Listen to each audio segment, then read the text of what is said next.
Hello મિત્રો, સમજવા જેવી વાત કહું કે પહેલા લોકો કહે ને કે કોઈ બી સાધન શીખવા માટે પહેલા સાયકલ શીખવી જરૂરી છે. પહેલા સાયકલ શીખો પછી બાઇક આવે, બાઇક શીખો એટલે ગાડી આવડે. પણ આપણી જોડે કંઈક ઊંધું હતું.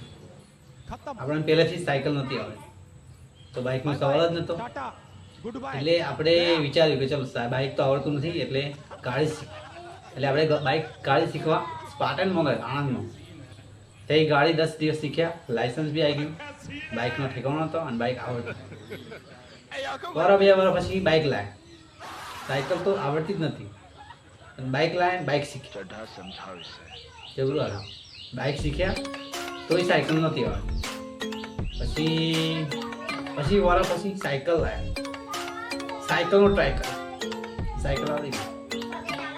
ત્યારે બધા નામ કેવું હોય ખબર? ત્યારે સાયકલ શીખે, આપણે તો ડાયરેક્ટ ગાડી પર જ બેસી ગયા. પછી બાઇક ચાલી અને છેલ્લે સાયકલ. આવું તમારે થયું? આપણે જો આવું થયું હકીકત.